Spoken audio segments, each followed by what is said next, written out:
Netcasts you love. From people you trust. This is Twit. Bandwidth for Know-How is brought to you by CashFly at CACHEFLY.com.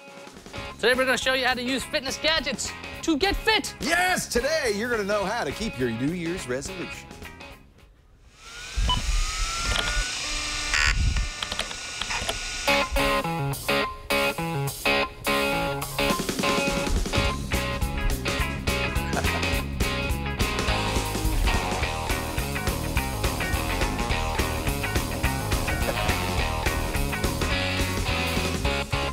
Yes, welcome to Know How, the show where we should do one Know How on how to do Oppo Gangnam Style dancing. It's already over, Leo. Oh, it's over. It is. Yeah. I mean, billion views. Well, I mean, but that's it. Billion views. That's it. They're not going to get to 2 billion. Not like us. Not like this episode will. This show goes on forever. So you had an interesting statistic. Could you show that? Yeah, so we saw this thing on Google. By the way, this is Know How, Twit's how-to show. So we show you all kinds of things that you can do over the weekend. We're going to show you how to get fit with tech. Today, we're going to show you how to get fit with technology, as Leo said. But there's this great Google Trends image. If Brian can put that back up, you'll see that interest over time since 2004. You see fitness on Google every year spikes. And if you're wondering, when does it spike? January of the new year, every year, 2005, 2006, 2007, all the way up to 2012. Everybody, every year claims they're going to get fit. How do you get fit? Oh, wait a minute. You got to exercise and eat less. Never mind. Well, that's the easy way to do it. But there's so many wearable gadgets and steppable gadgets and websites these days to make it a lot easier. Because I know I used to keep a log book. I used to write things down on a clipboard with paper to write down what I was doing. But now you don't have to bother with any of that stuff anymore. And this is effectively, Leo, this is your collection of fitness gadgets here. How well it has worked for me. I rather spend money on fitness gadgets than actually work out. So for me, this is a great solution. I am very interested in the whole idea of tech, and tech, it's not there, we're nowhere near there yet, but at some point, maybe in the next decade or so, technology will exist to kind of keep an eye on everything going on in your body, to log it on to the computer so that you can see it, your physician can see it. I think we're very close to a time when technology can help you really stay fit. Right now, it's kind of a lot of gimmicks. Well, it's the beginning of everything. I mean, it's the beginning. These don't tie together very well yet. We have some wearable technology. This is a big thing. We've got a bunch of different bands out there that you can try out. So let's go in through these, because I believe the first one was the Jawbone Up. Leo, this thing was kind of a disaster, wasn't it? Yeah, you know what's funny about the Jawbone Up? This is the original Jawbone Up. This is the only one that still works. That one actually works? This one actually works. The idea was it's a bracelet. It's kind of most of these are kind of fancy pedometers. It's not the first, by the way. I think the Fitbit predated the Jawbone Up. But the idea of this is the oldest device we have on the table today. The idea of this is that it has some hardware in here called Motion X. Let me move down into the shot. Where the heck? There we go. There's a hardware in here called Motion X, developed, by the way, by Philippe Kahn. Remember him from Borland? Yes. And what it does is it measures motion in all axes, and it's a fancy pedometer. Now, this thing had some additional features. Not only does it measure steps, but it can measure motion during sleep. It has a special sleep mode. You have to press a button to put it in sleep mode.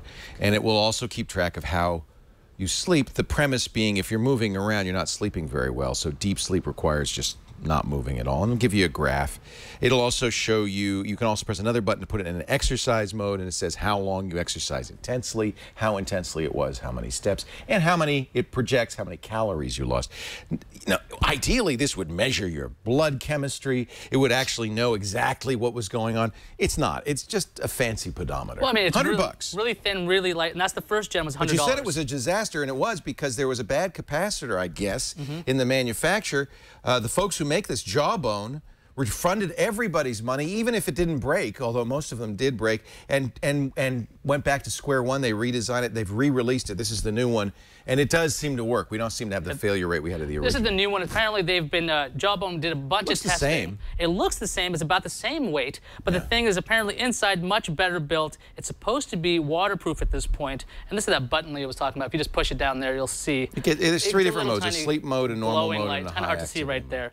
But one of the downsides about this whole Jawbone thing here is that it syncs, not wirelessly, but with a headphone jack. So if you have an iDevice, and only an iDevice, because it only works with an iOS app. That's another drawback. That's the way you sync up with this. Doesn't it use Bluetooth now? Did they not add Bluetooth to the new one? Surprisingly, no. They did not. You still have to plug it in. Jawbone, which is known for their headsets, Bluetooth headsets, for some reason, didn't bother putting Bluetooth in this.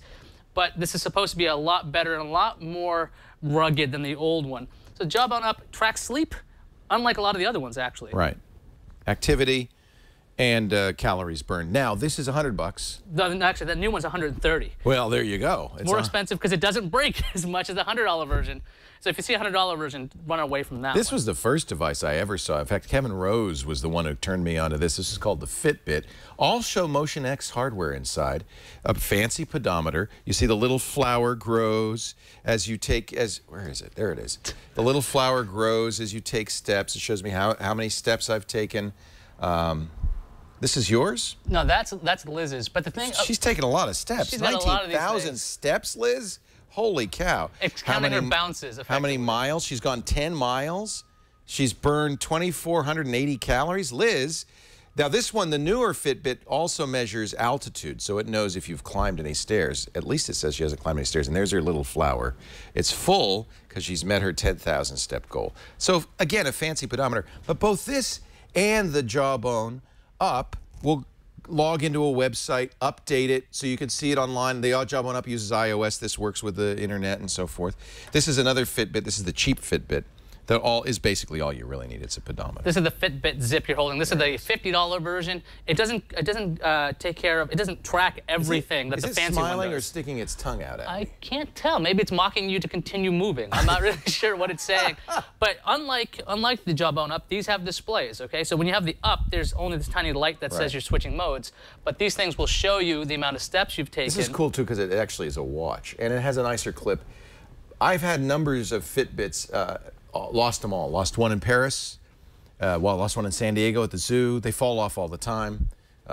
Flushed one down a toilet. It's easy to lose these, unfortunately. I like the bracelet a little bit better because you can't lose it so easily. Yeah, that seems to be, that's either the complaint or the thing that people like about the Fitbit is that you're not necessarily making a statement by wearing one of these because they'll be seated somewhere where people probably won't see it. This one is small enough you can put it in your bra. Well, apparently that's a very popular place for some of these devices. Yeah. So the thing is, though, people forget them, lose them, and they fall off. Unlike these wristband-based ones. I have this as well. This is the Nike FuelBand. Now, I really like the Nike FuelBand. I think it's my favorite. Basically, just as a watch, okay? If anything else, if you get really lazy as a watch, it's really kind of neat. There's a it's all black rubber, and underneath, these lights show up. It's got the time, but also you can see your fuel points. Now, Leo, do you remember what the fuel points were about? Yeah, it's kind of a mystery number that's combined with activity, you know, I guess they didn't want to say calories, although that's really what it is. It's not steps, it's not calories, it's some magic number. You're supposed to set a goal. I found with a moderately active day, a goal of 2,500 or 3,000 fuel points was about right. How many a day do you do? It's not steps. No, well, the thing about the fuel points, it's supposed to make everything equal. So if you were like climbing a lot of stairs, or if you were doing an elliptical machine, or you're running, it's supposed to have this one metric that's supposed to work throughout all these different activities because it's hard to measure those things. You say an interesting point, and I really want to emphasize this. Almost all these devices do best if you're walking or running. This is from Nike. They're a running shoe manufacturer. It's easy to measure, as with any pedometer, this kind of motion. But I do, for instance, Pilates. If you do yoga, if you don't move in that kind of walking fashion, it's not going to record that. An hour of Pilates with the FuelBand shows up as about 20 fuel points. It should be more like 300 fuel points. So it really isn't ideal for a variety of different exercises. It's best for walking and running. Yeah, so I mean, like if you're climbing stairs, if you're doing weight training or something, it's not the best idea. If you're doing elliptical and you're moving a lot like this, it'll actually track a lot more. If you're on a bicycle, it's not going to track anything because these are accelerometers. It doesn't move at all. So, now, I do know people who put it on their ankle. Well, you could do that. That's kind of crazy. But then again, I mean, you could cheat on these things too. I mean, if you start moving around frantically and you're like me and you move your hands a lot when you talk, well, yeah, you're going to be cheating yourself slightly. Right. But then again, you're trying to use this to get fit, so I don't know why you'd bother to cheat on this stuff. My experience with all three of these devices is it's more about motivation than anything else. It's just a way of letting you know. I personally like the FuelBand the best. It's on your wrist. You think about it because it's always there. You see it for your watch. You see how many points. It's a really nice feeling when you reach your goal. And I set my goal at about 2,500 so I could reach it maybe 4 out of 5 times or 3 out of 5 times. When you reach your goal, it does a little fireworks display. It kind of congratulates you. To me, it isn't really about accurately measuring activity. It's about motivating you to do that. And when you're wearing this, I got to tell you, you tend to park farther from the store and walk. You tend to take stairs instead of the elevator. It just kind of is a little incentive to get up off your butt because you know something's kind of watching. Now, there's also iOS, Android apps, and there's a web component to the Nike FuelBand. We got some interesting shots of this. If you go to this site and you're hooking this up, you'll see how far away you are from your goal. So if you get this animation of this little monster when you reach this goal, can we get that? Do you have that there? Here we go. So yeah, so we have this. You can see when you go into your website. He jumps up and down and gives you a cheer and a yell. See achievements there. You can see maybe, there he is. So when you get a milestone, there you go. There's a big party in your honor, apparently. And if that motates you, that motivates you. I don't know if that would do it for me. This didn't do it for me on the website. It was the little animation on the bracelet that was enough. To me, the whole point of this is that during your day, not later at the end of the day when you look at it. We were talking about this yesterday with Dan Ariely on triangulation, predictably irrational. We aren't good at long-term thinking. We don't think ahead. What you need is something that just reminds you all the time, and that's what this does. You want to be fit. You had a commitment to be fit. Might be a good idea to take the stairs today. And I found it really worked. I don't wear it anymore because it's rubber, it's kind of ugly, and it's a little sweaty. It just didn't feel good on my wrist. They do have new models. I saw iJustine has a new kind of pearl white one. It's very pretty. Maybe you'd like that better. I used it for long enough that I felt like it did the job. It got me back on my feet and active. I do highly recommend it. It's expensive. And the pricing actually came down. It's down to $150. It used to be, I believe, over $200. Yeah. Well, now it's $150. There's 3 different looks. Yeah. Again, works with your phones, works with the web, and there's all this obviously competition aspects. I know a lot of my... That must be the new white one. That's pretty. Yes, the one called Ice. Ice. It's really kind of neat. You can see through the device. Get that one. Yeah. And I believe it's water resistant, not waterproof. So you're not supposed to be taking it swimming or anything. Sweating's fine. Sweating. Don't take it in the shower. Showers, I've heard, could work, may not. But you again, spend $150 on this thing. You don't really want to. Trust me, after losing the Up, after so many people lost the Up, I think that this isn't something to risk. Now, you've got some other things from your personal collection here. I don't know. Well, remember Jessica Corbin from the Screensavers? She brought me this. I, for years, have used a heart rate monitor. My trainer recommended it. It is a good idea, because you want to train in a particular zone. You don't want to have your heart rate too low, but nor do you want your heart rate too high. A good trainer will give you an idea of what your zone could be, but many of these heart rate indicators will also give you a simple calculation. You wear this strapped around your chest, and it will measure the thumps. So I've had a Polar watch for years, and once you learn your heart rate, you're in pretty good shape. Now, this is something a little more than that. This is the Fitness RX. It is a heart rate monitor, but it has a little dongle, which I don't know, seems to have disappeared. Maybe we lost it. Maybe it's in the But bag. it goes into your iPhone as the receiver, and you will carry your iPhone. This only works with the iPhone. You will carry your iPhone. But now it's doing something besides just measuring your heart rate. Jessica says it's measuring something called heart rate variability. And the theory behind it is well known. It is accepted. It's not kind of made up. A lot of fitness experts and body experts know about this, physicians too. It measures the variability of your heart rate, how quickly it responds to stimulus, how quickly it calms down. And what she says this is good for, of course, it's going to give you a heart rate measurement. It's going to do it on your iPhone. It's going to record it. But it will also measure how much activity you should have in any given day. She says there are days where your vitality is lower, you don't want to work out as hard, and there are days where your vitality is higher, that you should work out harder. So this is Fitness RX. It's $99. It includes a year's subscription. After a year, you will have to pay, I think it's $5 or $10 a month for a subscription to Fitness RX. I got it because I thought, hey, 99 bucks a year, I'm going to try this. You take your baseline measurements when you first get up in the morning. Once you get your baseline measurement, every day you measure, and you take this with you as you exercise. I think it's an interesting idea, and I certainly think a heart rate monitor of any kind is a valuable thing. When you get older. I've seen this. I've seen you, I think, laying down in your office testing this thing out. I love this. It looks like a blood pressure cuff. There's a company called Y-Things, and they make a couple of devices. The first one you probably saw me review is the Y-Things scale. It's a decent scale, good looking. They have a newer one than this. This is the original Y-Things scale. But it's kind of interesting because it tweets your weight. Well, it tweets. Let me say that again. It tweets your weight. So when you measure your weight on this thing, it measures weight, it measures a BMI, which is actually a simple calculation based on height, but it also measures your fat, and it uses a little bit of electric pulse, which you don't feel, between your 2 feet to give you a decent, not probably very accurate measurement of body fat. And then it sends all 3 measurements, BMI, body fat, and weight, to Twitter if you set it up to do so. It also records it on your Why Things website, and there's a Why Things app for iOS and Android that will also show you your scale. So that's pretty cool. It's certainly the idea of tweeting it is, hey, if I'm telling the world how much I weigh, maybe I'll have to lose weight. I haven't found that's worked because I don't really care. Well, public humiliation could be a motivator for a lot of people. Some people, not me. I'm humiliated daily in public, so it didn't help. But if you want to see, twitter.com/Leos_scale, that's that. Now, then they came out with this a year later. This is a blood pressure cuff. Are you ready for this? It's an sphygmomanometer. Okay, sphygmomanometer. A sphygmomanometer. I used to be able to say this, actually. Dr. Akhtar, there it is. And this is kind of cool, too, because it doesn't connect. Now, you can buy these for about 60, not these, but you can buy a regular sphygmomanometer for about 60 bucks at your drugstore, and it just gives you a reading. This is roughly the same, except you have to put batteries in it. I'm going to put it on my arm, and it goes like this. And instead of going to a little case where it measures this, by the way, one size pretty much fits all unless you have a giant arm. It's very important with a sphygmometer to get the right size.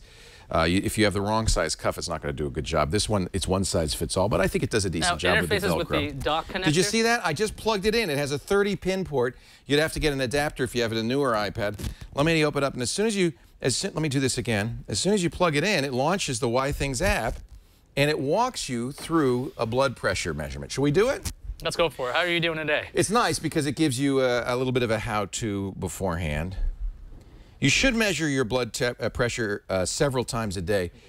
For instance, my doctor informed me that the morning is when your blood pressure is the highest, when you're first getting up. So you want to measure it more than once a day. You probably want to measure it when you're not drinking caffeine. Under stress, it's a good idea to measure it, see how you respond to stress, and then when the stress goes away. And certainly, this will give you an idea of how your systolic and diastolic pressure is. It's going through some sort of... It's doing its own diagnostic right now? It says 10 seconds, do not unplug the cord. I haven't used it in a little while, so maybe it's looking. But once I press start, it will crash.